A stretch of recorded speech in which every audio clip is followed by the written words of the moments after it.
उठ उठ बहलोल, अल्लाह, उठ बहलोल। छोड़ो इसे, क्यों मार रहे हो? आलिजा, ये आपके तख्त पे बैठा हुआ है, किसी तरह से उठने का नाम ही नहीं ले रहा, इसलिए हमें थोड़ी सख्ती बरतनी पड़ी।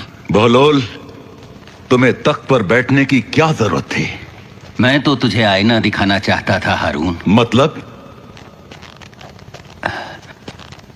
मतलब ये कि मैं चंद लम्हे तेरे इस तख्त पे बैठा तो मुझे इतनी मार पड़ी, और तू न जाने कब से इस मसनदे शाही पे बैठा है। क्या तुझे अपने अंजाम की परवाह नहीं हारून? हारून, अगर तू किसी जंगल में भटक जाए और प्यास से तेरा दम निकल रहा हो, तो क्या पानी की एक घूंट की एवज में तू अपनी आधी सल्तनत दे सकता है? बेशक।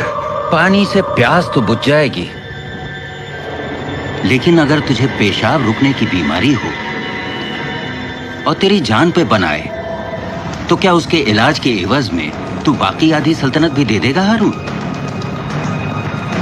बची हुई आधी सल्तनत भी। फिर तुझे किस बात का गुमान है? तेरी बादशाहत की कीमत पानी के 2 घूंट से ज्यादा नहीं है हारून। बहलोल, तुम जा सकते हो। ऐ खलीफा ए वक्त, मौला अली का कौल है कि सल्तनत की मोहब्बत अल्लाह की मोहब्बत से बहुत दूर कर देती है।